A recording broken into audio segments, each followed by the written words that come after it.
Hello friends, welcome to CLAT Point. आपको screen पे कुछ दिख रहा होगा, क्लैट 2021। इसके बारे में हम वीडियो के लास्ट में डिस्कस करेंगे। This video is all about current affairs. तो आज का हमारा टॉपिक है बर्ड फ्लू। बर्ड फ्लू आजकल हर जगह न्यूज़पेपर में या फिर न्यूज़ चैनल में आप देख और सुन सकते हैं। So in this video we will be discussing everything about bird flu. So let's see आज के वीडियो का एजेंडा क्या होगा। सबसे पहले हम वायरस को इंट्रोड्यूस करेंगे। Will see what the virus actually is. Then will see the type of influenza viruses. उसके बाद हम देखेंगे बर्ड फ्लू का हिस्ट्री क्या है, कहाँ से आया। उसके बाद हम देखेंगे इसको ये आउटब्रेक क्यों डिक्लेयर कर दिया गया। आउटब्रेक किसी भी वायरस को, किसी भी डिसीज़ को एपिडेमिक, पैंडेमिक या फिर एंडेमिक या फिर आउटब्रेक डिक्लेयर किया जाता है। तो आज हम इन चारों कॉन्सेप्ट्स को इस वीडियो में समझेंगे। Then will see the transmission, यानी कि ये बर्ड टू एनिमल या फिर बर्ड टू ह्यूमन कैसे ट्रांसमिट हो रही है या फिर ट्रांसमिट हो भी सकता है या नहीं हो सकता है। Fine. Next will see the cases in India, यानी कि इंडिया में एवियन फ्लू या फिर बर्ड फ्लू के केसेस क्या हैं। Last will see the consequences, यानी कि इसका इम्पैक्ट क्या पड़ा है ह्यूमंस पर या फिर बर्ड्स पर। Okay, so let's start with the introduction of the virus. So this virus, avian influenza, is informally known as avian flu or bird flu, is a variety of influenza caused by viruses adapted to the birds. मतलब क्या हुआ, देखिए जो bird flu आप नाम सुन रहे हैं, bird flu या फिर एवियन फ्लू, ये कॉमनली यूज़ किया जा रहा है। इसके वायरस का जो नाम है उस नाम है वो एवियन इन्फ्लुएंजा। एक्चुअली इसका नाम है एवियन इन्फ्लुएंजा, लेकिन इसको लोग इनफॉर्मली या फिर ऐसे ही नॉर्मली लैंग्वेज में बर्ड फ्लू कहते हैं, क्योंकि ये बर्ड के थ्रू फैल रहा है। ठीक है, और ये एक तरीके का वायरल डिसीज़ है। अब ये वायरल डिसीज़ क्या है, इसके लिए आपको वायरस समझना पड़ेगा। वायरस जनरल टर्म्स में आप जानते होंगे, कंप्यूटर्स अगर आप यूज़ करते होंगे तो आपने वायरस सुना होगा। वायरस क्या करता है, ये आपके कंप्यूटर में जाके आपके कंप्यूटर को स्लो करता है। कैसे स्लो करता है, तो कंप्यूटर में बहुत सारे प्रोग्राम्स होते हैं। ये थोड़ा टेक्निकल हो जाएगा समझना, लेकिन फिर भी यहाँ पर थोड़ा आसान भाषा में समझाने की कोशिश करता हूँ। तो कंप्यूटर्स में क्या होता है, बहुत सारे प्रोग्राम्स होते हैं, बहुत सारे सॉफ्टवेयर्स होते हैं। वायरस ऐसे कंडीशंस होते हैं या फिर ऐसे प्रोग्राम्स होते हैं जो कि जाके आपके उस सिस्टम को स्लो कर देते हैं, उनको अफेक्ट करते हैं या फिर हैम्पर करते हैं। इसी तरीके से जो ह्यूमंस में जो वायरस होते हैं, ये जाके ह्यूमन बॉडी में ह्यूमन सेल्स को डिस्ट्रॉय करते हैं। एक्चुअली में वायरस होता क्या है, तो जैसे अगर आप यहाँ पर एक इमेज देख रहे हैं, अगर ये इसको एक हम वायरस कंसिडर करते हैं तो इस वायरस के चारों तरफ प्रोटीन्स होते हैं। ठीक है, वायरस को प्रोटीन से इनक्लोज किया जाता है, और ये वायरस जब ह्यूमन बॉडी को अटैक करते हैं तो ह्यूमन बॉडी का जो सबसे फंडामेंटल यूनिट है क्या है, वो आप जानते हैं। The most fundamental unit of a human body और animal body is a cell. तो ये जब अटैक करते हैं बॉडी पे, तो जो सेल के जो कंपोनेंट्स होते हैं वो उनको कंज्यूम करते हैं या फिर यूज़ करते हैं, और ख़ुद को ये मल्टीप्लाई करते हैं। जैसे एक वायरस है तो 4-5 वायरस, 10 वायरस, 1000 वायरस, ये मल्टीप्लाई होने लगते हैं। मल्टीप्लिकेशन वजह से क्या होता है, जो सेल है, सेल का पूरा कंपोनेंट ये कंज्यूम कर लेते हैं, तो सेल तो बचा ही नहीं। तो इसी तरीके से ये अपने आप को मल्टीप्लाई करते हैं, सेल्स को डिस्ट्रॉय करते रहते हैं, और अल्टीमेट क्या होता है, बहुत बड़ा प्रॉब्लम क्रिएट हो जाता है जहाँ पर भी ये वायरस जाते हैं। अगर ये इन्फेक्शियस है या अगर डेंजरस है, तब जाके ये प्रॉब्लम क्रिएट कर देते हैं किसी भी ह्यूमन में या फिर किसी एनिमल या फिर किसी बर्ड्स में। ओके, तो जो इसका सबसे कॉमन स्ट्रेन है, वायरस में बहुत सारे स्ट्रेन्स होते हैं, बहुत सारे लेयर्स होते हैं कह सकते हैं। तो सबसे जो कॉमन स्ट्रेन है इसका है H5N1। ठीक है, ये नाम है, इसलिए आप घबराइए नहीं, just an name, you don't need to remember a lot. इसके दूसरे स्ट्रेन जो है H7 है, H8 है, लेकिन जो सबसे ख़तरनाक है, सबसे डेंजरस है, जो हमारे रेस्पिरेटरी सिस्टम को या फिर बर्ड्स के रेस्पिरेटरी सिस्टम को हैम्पर करता है, वो है H5N1। ओके, एक और इन्फॉर्मेशन यहाँ पर आपको जानने लायक है कि ये जो एवियन इन्फ्लुएंजा वायरस है, ये वाइल्ड बर्ड्स या फिर जंगली जो चिड़िया होते हैं, पक्षी होते हैं, उनमें ये कॉमन होता है, उनको ये कोई इफेक्ट नहीं करता है। जैसे कि आपने HIV वायरस, ह्यूमन एड्स आपने सुना है ना, तो एड्स का जो वायरस है ये चिंपैंजीज़ में कॉमन होता है, उनके लिए कोई दिक्कत की बात नहीं होती है। लेकिन जब ये ह्यूमंस में फैला तो ह्यूमंस के लिए एक बहुत ही फैटल, बहुत ही डेडली वायरस का बन गया। सिमिलरली जो ये इन्फ्लुएंजा या फिर एवियन इन्फ्लुएंजा वायरस है, ये कुछ वाइल्ड बर्ड्स में नॉर्मल होता है, उनको कोई इफेक्ट नहीं करता है। लेकिन जब ये डोमेस्टिकेटेड बर्ड्स या फिर ह्यूमंस या फिर दूसरे एनिमल में फैलता है, तो उनके रेस्पिरेटरी ऑर्गन्स में या फिर उनको भी प्रॉब्लम क्रिएट करने लगता है। ठीक है, यहाँ पर एवियन इन्फ्लुएंजा, एवियन यानी इसको एवियन इन्फ्लुएंजा क्यों कहा गया, क्योंकि एवियन इन्फ्लुएंजा को बर्ड फ्लू कहा गया। एक्चुअली क्वेश्चन ये होना चाहिए कि एवियन इन्फ्लुएंजा को बर्ड फ्लू क्यों कहते हैं, क्योंकि एवियन मतलब होता है bird and this influenza means flu. Now the question comes, what is this flu. आपको फ्लू समझना होगा, तभी आपको समझ में आएगा कि ये इफेक्ट कैसे करता है, मतलब इसका प्रॉब्लम कहाँ क्रिएट करता है। ठीक है, तो आपको जब सर्दी होती है, आप मेडिकल स्टोर पे जाते हैं तो आप यहाँ पर टैबलेट्स मांगते हैं, क्रोसिन दे दीजिए। तो अगर आपने कभी गौर किया होगा तो क्रोसिन टैबलेट पर, किसी भी सर्दी के टैबलेट पे कोल्ड एंड फ्लू लिखा होता है। कोल्ड एंड फ्लू, कोल्ड तो सर्दी हो गई, फ्लू क्या होती है, वो आपके रेस्पिरेटरी सिस्टम को या फिर रेस्पिरेटरी सिस्टम में जो भी प्रॉब्लम होते हैं उनको फ्लू कहा जाता है। तो रेस्पिरेटरी ऑर्गन्स में क्या क्या आ जाते हैं, नोज़ आ गया, माउथ आ गया, माउथ आ गया, लंग्स है, लैरिंग्स है, ट्रैकिया है, एसोफेगस है, ब्रोंकस है, फेरिंग्स है। तो बहुत सारी रेस्पिरेटरी ऑर्गन्स है ये, ठीक है। तो आपके ये पूरे रेस्पिरेटरी ऑर्गन्स को जो वायरस या फिर कुछ भी इफेक्ट करता है उसे हम फ्लू के कैटेगरी में डालते हैं। तो ये अभी फ़िलहाल में ये बर्ड फ्लू है, तो इसको हम एवियन फ्लू कह रहे हैं या फिर एवियन इन्फ्लुएंजा कह रहे हैं। इसी तरीके से पिग फ्लू होता है, डॉग फ्लू होता है, बहुत सारे फ्लूज़ होते हैं। मतलब जिस जानवर से जो वायरस निकल के आ रहा है और हमारे रेस्पिरेटरी सिस्टम को अफेक्ट कर रहा है, उसे हम उस एनिमल या फिर बर्ड का नाम देते हैं, बाद में फ्लू लिख देते हैं, ठीक है। तो यही यहाँ पर फ्लू का मतलब हुआ। तो फ्लू क्या कर रहा है, हमारे रेस्पिरेटरी सिस्टम को या फिर रेस्पिरेटरी ऑर्गन्स को डैमेज कर रहा है। यानी कि इसका मतलब क्या हुआ, जो एवियन इन्फ्लुएंजा वायरस है अगर वो ह्यूमन में ट्रांसमिट होता है तो वो हमारा इफेक्ट कहाँ करेगा, वो ह्यूमन के रेस्पिरेटरी सिस्टम में इफेक्ट करेगा ये फ्लू। आपको अगर सिम्टम्स की बात करें तो सिम्टम्स में बहुत ही नॉर्मल सिम्टम्स है कि रनी नोज़ होगा, नाक बहेगा, सर दर्द होगा, हेडेक होगा, सांस लेने में दिक्कत होगी। तो यही बहुत सारे कॉमन सिम्टम्स है। या फिर मसल एक, बॉडी पेन, कुछ ये सिंपल से सिम्टम है। अगर एवियन इन्फ्लुएंजा किसी को हो जाता है या फिर किसी भी तरीके का फ्लू हो जाता है तो ये कॉमन सिम्टम्स देखने को मिलते हैं। Fine, moving further will C types of influenza viruses. तो जनरली इन्फ्लुएंजा वायरसेस 4 टाइप के होते हैं, ए, बी, सी एंड डी। इनमें से जो सबसे डेंजरस होते हैं या फिर जो वायरस एपिडेमिक या फिर एंडेमिक बन सकते हैं या फिर घोषित किए जा सकते हैं वो है type A and B, because human influenza type A and B viruses cause seasonal epidemic of the diseases, ठीक है। और जो एवियन इन्फ्लुएंजा है या फिर जो बर्ड फ्लू का जो वायरस है वो टाइप ए का है। आप यहाँ पे याद रखिएगा, टाइप ए का इन्फ्लुएंजा वायरस है वो ये avian influenza. Okay, next is type C infliction. तो टाइप सी के जो वायरस होते हैं या फिर इनके थ्रू जो इन्फेक्शन होता है वो बहुत हल्का तरीके से आपको बीमार कर सकते हैं और ये ह्यूमन फ्लू एपिडेमिक्स को मतलब कि ये नहीं बना सकते हैं। एपिडेमिक क्या होता है, एंडेमिक क्या होता है, पैंडेमिक क्या होता है, ये सब अभी हम थोड़ा आगे डिस्कस करेंगे। पहले यहाँ पर हम टाइप्स देख लेते हैं। फाइनली हमारा आता है टाइप डी। तो टाइप डी ये कैटल्स यानी कि काऊ, बफेलो, ऑक्स, इन तरीके के एनिमल्स में देखा जाता है और ये ह्यूमंस को इफेक्ट नहीं करता है। तो यहाँ पर हमने क्या देखा, सबसे डेंजरस है वो है इन्फ्लुएंजा ए वायरस, जो कि ग्लोबल पैंडेमिक बना सकता है फिर क्रिएट कर सकता है। Okay, now moving further, history हम देखते हैं। हिस्ट्री यानी कि ये कहाँ से आया, सबसे पहले कहाँ पाया गया। तो अगर हम एकदम बैक में जाए तो सबसे पहले 1878 में इसके ट्रेसेस पाए गए थे। 1878 में क्या हुआ था, बहुत सारे चिड़िया का या फिर बहुत सारे पक्षियों का डेथ हो रहा था। Many birds were dying in 1878। तो वहाँ पर साइंटिस्ट ने रिसर्च किया और पाया कि बर्ड फ्लू या फिर ये बर्ड्स के थ्रू एक इन्फ्लुएंजा वायरस है जिसके वजह से इन बर्ड्स का डेथ हो रहा है। ऐसा नहीं है कि सिर्फ बर्ड फ्लू एक रीज़न था। जैसे कि अगर अभी हम कोरोना वायरस का एग्जाम्पल लेते हैं तो कोरोना वायरस क्या करता है, it is not the only reason behind the death of many people. जैसे कि बहुत सारे बुढ़े लोग हैं, ओल्ड पीपल्स हैं, उनका जो डेथ हो रहा है, it is not only just because of corona. उसके अलावा भी बहुत सारे रीजंस हैं, लेकिन मेजर रीज़न जो है वो है कोरोना, ठीक है। उसी तरीके से वहाँ भी बर्ड्स के मरने के बहुत सारे कारण थे, लेकिन bird flu was the one of the big reason behind that. तो 1878 में सबसे पहला ट्रेस पाया जाता है। उसके बाद अगर हम रिसेंट की बात करें तो सबसे पहले ये 1996 में चाइना में एक गीज़ नामक एक बर्ड है, ये गीज़ जानते हैं आप, इस चिड़िया में सबसे पहले ये एवियन इन्फ्लुएंजा पाया गया था।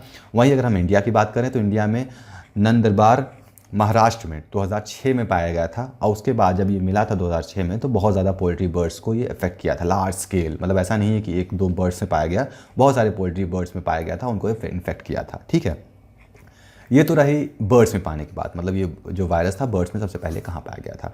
उसके बाद अगर हम बात करें ह्यूमंस में तो सबसे पहले ये 1997 में पाया गया था। 1997 में कहाँ पर, बर्ड मार्केट ऑफ हांगकांग। अब ये बर्ड मार्केट में ही क्यों मिला, हांगकांग तो चाइना है, चाइना में भी कोरोना वायरस भी निकला है, तो वहाँ से ये क्यों मिला उसके पीछे हम ट्रांसमिशन जब पढ़ेंगे तब समझ जाएंगे कि ये बर्ड मार्केट से सबसे पहले ह्यूमंस में क्यों ट्रेस किया गया। फाइन, और ये इतना फैटल था कि 18 लोग इन्फेक्टेड हुए हैं तो उससे लगभग 6 लोग का डेथ हो गया था। ये कितना हुआ, लगभग मोर देन 33% से लोग ज़्यादा मर रहे थे। जिसको भी अगर मान लीजिए अगर 100 लोग को इन्फेक्शन हुआ तो 33 लोग वहाँ पर इस वायरस के वजह से उनका डेथ हो जा रहा था। ये बहुत ही डेंजरस वायरस है। ओके, अब इसको आउटब्रेक क्यों घोषित कर दिया गया। अब देखिए, आउटब्रेक को समझने से पहले मैंने क्या बताया था आपको, एपिडेमिक, पैंडेमिक और एंडेमिक, तीनों टर्म समझना पड़ेगा। तो सबसे पहले हम देखते हैं एपिडेमिक क्या होता है। एपिडेमिक, ठीक है। तो एपिडेमिक क्या होता है, ये कोई भी वायरल डिसीज़ जो कि बहुत ह्यूज नंबर ऑफ पीपल, बहुत ज़्यादा लोगों को इफेक्ट करे एक ही कम्युनिटी में। अब यहाँ पर स्पेशलिटी क्या है देखिए, एक ही कम्युनिटी में होना चाहिए, पॉपुलेशन में होना चाहिए और रीजन होना चाहिए। थोड़ा राइटिंग यहाँ पर थोड़ा सही नहीं हो पा रहा, let me just write it again because you need to understand it correctly, just wait a minute. तो सबसे एपिडेमिक यानी क्या होता है, ये सबसे ज़्यादा बहुत ज़्यादा पॉपुलेशन, बहुत ज़्यादा लोगों को फैल जाए, लेकिन वो होना चाहिए कहाँ पर, एक कम्युनिटी में होना चाहिए या फिर एक किसी पॉपुलेशन में। पॉपुलेशन मतलब क्या होता है, एक ही स्पीशीज़ के बहुत सारे लोग एक जगह पे हों तो उसे पॉपुलेशन कहते हैं, या फिर एक रीजन में हो उसे हम एपिडेमिक कहेंगे। ठीक है, उस तरीके के वायरस को या फिर उस तरीके के डिसीज़ को हम एपिडेमिक डिसीज़ कहेंगे। Next is pandemic. तो पैंडेमिक क्या होता है, पैंडेमिक पैन इंडिया आपने सुना है ना, pan India program. Pan India मतलब कि पूरे इंडिया में अगर कुछ फैलता है उसे हम पैन इंडिया प्रोग्राम कहते हैं। उसी तरीके से पैंडेमिक क्या होता है, कोई भी डिसीज़ जो एक कंट्री या फिर एक कॉन्टिनेंट या फिर एक सब कॉन्टिनेंट से ज़्यादा फैलता है उसे हम पैंडेमिक कहते हैं। जैसे कि कोरोना वायरस पूरे दुनिया में फैला हुआ है, इसीलिए इसको पैंडेमिक घोषित किया गया है। Next is endemic. एंडेमिक में क्या होता है, पैंडेमिक का सेम है लेकिन इसमें डिफरेंस क्या है, सिर्फ एक जोग्राफिकल बाउंड्री, मान लीजिए एक स्टेट है या फिर एक कंट्री है, अगर वहाँ कोई बीमारी होती है तो उसे हम एंडेमिक कहेंगे। And finally outbreak. आउटब्रेक क्या होता है, अब आउटब्रेक मिला लीजिए, एपिडेमिक और पैंडेमिक को मिक्स कर लीजिए। यहाँ पर मतलब कि लार्ज पॉपुलेशन होगा, कम्युनिटी में होगा और एक स्पीशी से दूसरे स्पीशी में भी फैलेगा, और ये एक जगह से, एक कंट्री से दूसरे कंट्री में होगा। जैसे अगर हम यहाँ पर देखें तो ये 50 से ज़्यादा देशों में फैल चुका है, Africa, Asia, Europe, Middle East, हर जगह पर ये एवियन इन्फ्लुएंजा फैल चुका है, इसीलिए इसको आउटब्रेक घोषित कर दिया गया है। ठीक है, आई होप यहाँ पर आपको चारों कॉन्सेप्ट एपिडेमिक, पैंडेमिक, एंडेमिक और आउटब्रेक क्लियर हो गया होगा। मूविंग फर्दर, ट्रांसमिशन अब हम देखेंगे बर्ड टू ह्यूमन, बर्ड से ह्यूमन में कैसे ट्रांसमिट होता है ये एवियन इन्फ्लुएंजा। तो इसको हम इमेज के थ्रू समझने की कोशिश करेंगे। And this image has been taken from CDC, centre for disease control and prevention. ये एक यूनाइटेड स्टेट की एजेंसी है, CDC, ये एक यूनाइटेड स्टेट की एजेंसी है और इसका जो हेडक्वार्टर्स है वो है अटलांटा, जॉर्जिया में। ठीक है, ये एक जनरल इन्फॉर्मेशन था, इस टॉपिक्स को बहुत ज़्यादा रिलेशन नहीं है, but still I am taking this image. और ये एक अच्छा इंस्टीट्यूट है जहाँ पर ये पब्लिक हेल्थ और सेफ्टी के लिए ये काम करते हैं। ठीक है, तो यहाँ पर इस इमेज में क्लियरली आप देख सकते हैं ट्रांसमिशन कैसे होता है। तो सबसे पहले इस इमेज को समझने से पहले कुछ पॉइंट्स मैं और बता देना चाहता हूँ कि जो एवियन इन्फ्लुएंजा का ट्रांसमिशन है वो बर्ड टू बर्ड हो रहा है। ठीक है, बर्ड टू ह्यूमन हो रहा है, लेकिन ये ह्यूमन टू ह्यूमन अभी नहीं पाया गया, जो कि बहुत ही अच्छी बात है। मतलब एक ह्यूमन से दूसरे ह्यूमन में ये ट्रांसमिट नहीं हो रहा है। ठीक है, अब अगर हम ट्रांसमिशन की बात करें तो यहाँ पर आप देख सकते हैं एक बर्ड है जिसके एक्सक्रीशन से या फिर इसके सलाइवा से कुछ वायरसेस निकल रहे हैं। ये AI वायरस है, नॉट आर्टिफिशियल इंटेलिजेंस। AI मतलब कि एवियन इन्फ्लुएंजा नाम का वायरस जो निकलेगा।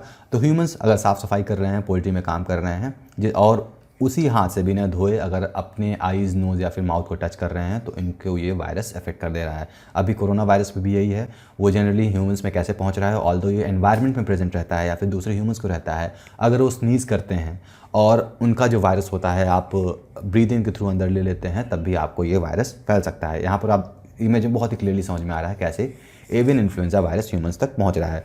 तभी हमने देखा था ना, ये चाइना में पाया गया था और कहाँ पर पाया गया था, बर्ड मार्केट में। तो बर्ड मार्केट में इसीलिए पाया गया था क्योंकि बर्ड मार्केट में लोग काम कर रहे होंगे और इन जो वायरस था, इनके जो चिड़ियों, ये बर्ड्स में वायरस था, वो उन्होंने अपने हाथ से मतलब कि टच किया होगा, साफ़ किया होगा, अपने आईज एंड नोज और माउथ को टच किया होगा और उनके रेस्पिरेटरी सिस्टम को या फिर रेस्पिरेटरी ऑर्गन्स को वो डैमेज किया है। ठीक है, एंड इट्स नॉट नेसेसरी ये डायरेक्ट ट्रांसमिशन हो, जैसे यहाँ पर तो आप देख रहे होंगे कि डायरेक्ट ट्रांसमिशन हो रहा है, इनडायरेक्ट भी हो सकता है। कैसे, जैसे कि वायरस हैं, वायरस तो बहुत माइन्यूट होते हैं, बहुत छोटे हैं, ऐसा है नहीं कि बहुत उनका वेट ज़्यादा होता है। तो अगर वायरस बाहर हैं, ये फ्लैप कर रहे हैं, स्क्रैच कर रहे हैं, शेक कर रहे हैं, कुछ भी कर रहे हैं, तो ये वायरस जो है वो हवा में या फिर एटमॉस्फेयर में ये पहुँच जा रहा है। एटमॉस्फेयर में पहुँचने के बाद क्या होता है, अगर आप सांस लेंगे, if you breathe in these viruses then also your respiratory organ will be affected. ठीक है, moving further will see cases in India. तो 2006 से लेकर 2018 तक 225 एपिसेंटर पाए गए हैं ब्लू फर्ड इन्फेक्शन के और 83.49 लाख बर्ड्स का डेथ हो चुका है। अब इसका मतलब क्या हुआ, सबसे पहले आप एपिसेंटर समझिए। एपिसेंटर अगर हम ज्योग्राफिकल फिनोमिना में समझना चाहें तो आप अर्थक्विक एक टर्म जानते हैं, अर्थक्विक यानी कि भूकंप। भूकंप क्या होता है, एक एपिसेंटर होता है, एक सेंटर होता है जहाँ से चारों तरफ ये वाइब्रेशंस होती हैं जिसकी वजह से भूकंप आता है। इसी तरीके से क्या होता है, एपिसेंटर ऑफ बर्ड्स, यानी कि अगर हम इंडिया को डायरेक्शंस में डिवाइड करें तो नॉर्थ, साउथ, ईस्ट, वेस्ट। ठीक है, तो बहुत सारे सेंटर्स होंगे, मान लीजिए ऐसे 225 सेंटर डॉट डॉट डॉट कर दीजिए, तो ये सारे सेंटर्स हो गए। अब इन सेंटर्स क्या हो रहा है, ये फैल रहा है और इसीलिए मतलब लेकिन जो मेजर है सबसे ज़्यादा जहाँ पाया गया है, जहाँ से स्टार्ट हुआ है, जहाँ से ब्रेक हुआ है, उसे हम एपिसेंटर कहते हैं। तो इस तरीके के 225 एपिसेंटर इंडिया में पाए गए हैं। ठीक है, अगर हम बात करें रीसेंट केसेस की तो सबसे ज़्यादा गुजरात, उड़ीसा, छत्तीसगढ़, दिल्ली, राजस्थान, उत्तर प्रदेश में इनके केसेस पाए गए हैं। अगर हम बात करें डेथ्स की तो गुजरात में 124 लोकल बर्ड्स का डेथ हो गया है, जिसमें से 70 क्रो और 6 माइग्रेटरी स्पीशीज़ के बर्ड्स थे। उड़ीसा में 120 पोल्ट्री बर्ड्स को मरा हुआ पाया गया। छत्तीसगढ़ में 4 क्रोज मरे पाए गए। उत्तर प्रदेश में 10 क्रोज। राजस्थान में 2166, मतलब सबसे ज़्यादा जो केसेस अभी रिसेंट में पाए गए हैं वो है राजस्थान में। दिल्ली में भी वही 20 crows are found death due to this avian influenza virus. Okay, so this was the cases in India and finally we'll see the impact. Impact बहुत इंपॉर्टेंट हो जाता है क्योंकि ये एक तरीके का ये कॉन्सिक्वेंसेस है कि एवियन इन्फ्लुएंजा से क्या कॉन्सिक्वेंसेस हो रहे हैं। तो कॉन्सिक्वेंस समझने के लिए आप बहुत ही सिंपल है, अगर आप लॉजिक लगाएंगे तो आप खुद ही समझ जाएंगे। जैसे कि ये इफेक्ट कहाँ कर रहा है, ये जनरली बर्ड्स में इफेक्ट कर रहा है। ठीक है, बर्ड्स की मौत हो रही है और उसके बाद बर्ड से ये ट्रांसमिट कहाँ हो रहा है, ह्यूमंस में हो रहा है। लेकिन हमने देखा ये humans to humans direct transmit नहीं हो रहा है। But how it affects human, सबसे पहले तो बर्ड्स को इफेक्ट करेगा क्योंकि बहुत सारे नंबर ऑफ जो डेथ होंगे बर्ड्स में इंक्रीज़ हो जाएंगे। ठीक है, तो बहुत सारे बर्ड्स मर जाएंगे, ये तो पहला एक इम्पैक्ट हो गया। एनवायरनमेंट के लिए अब जैसे हम जानते हैं, अगर हम एनवायरनमेंट पर्सपेक्टिव से देखें तो एनवायरनमेंट में अगर कोई भी एक स्पीशीज़ एक्सटिंक्ट होता है या फिर उनका डेथ रेट बढ़ जाता है तो हमारा फूड चेन या फूड वेब डिस्टर्ब होता है। तो ये एनवायरनमेंट पर्सपेक्टिव से थोड़ा डिस्टर्बिंग है, थोड़ा प्रॉब्लमेटिक है, बर्ड्स का डेथ हो रहा है। दूसरा, हम अगर ह्यूमन्स को देखें तो ह्यूमंस को हेल्थ को भी इफेक्ट कर रहा है, ये भी एक दिक्कत की बात है। तीसरा, अगर हम इकोनॉमिक पॉइंट ऑफ व्यू से देखें, इकोनॉमिक पॉइंट ऑफ व्यू से हम देखें तो बर्ड्स जो होते हैं डोमेस्टिकेटेड बर्ड्स हैं ये, मतलब कि पोल्ट्री फार्मिंग में इनको पालन पोषण किया जाता है, फिर इनको सेल किया जाता है, उनके एग्स को भी सेल किया जाता है। तो एक तरीके का ये बहुत बड़ा इंडस्ट्री है। तो इस इंडस्ट्री में भी इम्पैक्ट आएगा। क्यों आएगा? क्योंकि सबसे पहले तो चिड़िया मर रहे हैं, बर्ड्स मर रही हैं और एक डर, एक खौफ हो गया इंसानों में कि इनसे हमें ये वायरस हो सकता है। So they have stop consuming it. जैसे आप देखोगे चिकन वगैरह का रेट अभी बहुत कम हो गया होगा मार्केट में, लोग चिकन परचेज ही नहीं कर रहे हैं। चिकन हो गया, एग हो गया, ये सबका जो कंजप्शन था वो बहुत कम हो गया है।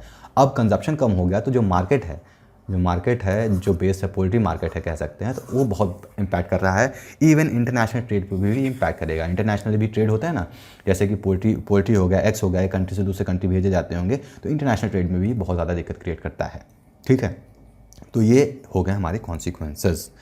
So that's all about today's video. हमने आज के वीडियो में क्या क्या देखा? हमने देखा सबसे पहले वायरस के बारे में, हमने देखा वायरस एक्चुअली होते क्या है, कैसे वो काम करते हैं ये, और कैसे ये स्प्रेड होते हैं। ठीक है, दूसरा हमने देखा टाइप्स देख लिया, फिर हमने हिस्ट्री भी देख लिया, केसेस देख लिया और इसके कॉन्सिक्वेंसेस भी हमने देख लिया, और ट्रांसमिशन भी देखा कैसे ट्रांसमिट होता है। ह्यूमन टू ह्यूमन हो रहा है, नहीं हो रहा है, ये हमें क्लियर हो गया अभी तक। बर्ड टू ह्यूमन हो रहा है, येस हो रहा है। तो ये सब बातें आपको याद रखनी है। Fine, so this ends our video. Before ending the video, I'll let you know about the CLAT 2021 program, जो कि GK बूस्टर प्रोग्राम है, only at ₹9,999. ओके, अब ये किसके लिए है? CLAT and law entrance test के लिए ये न्यू पैटर्न पर बेस्ड है। और यहाँ पर इसमें क्या क्या बताया जाएगा, इस GK बूस्टर प्रोग्राम में आपको 150 to 200 topic wise current affairs video PDF के साथ दिया जाएगा, जो कि जैसे ये पहला वीडियो आप देख सकते हैं, इसी तरीके के वीडियो आपको 150 से 200 वीडियोस आपको मिलेंगे, जो कि आपके एग्जाम पॉइंट ऑफ व्यू से बहुत ही इंपॉर्टेंट होंगे। और finally you will get personal mentorship. और अगर आपको इस कोर्स के बारे में और डिटेल में जानना है, you can mail us at clat121@gmail.com. So thank you for watching this video. If you have any question, you can either write on us that mail या फिर आप हमको टेलीग्राम पे भी टेक्स्ट कर सकते हैं. Okay, so that's all for today's video. See you next video. Till then, goodbye.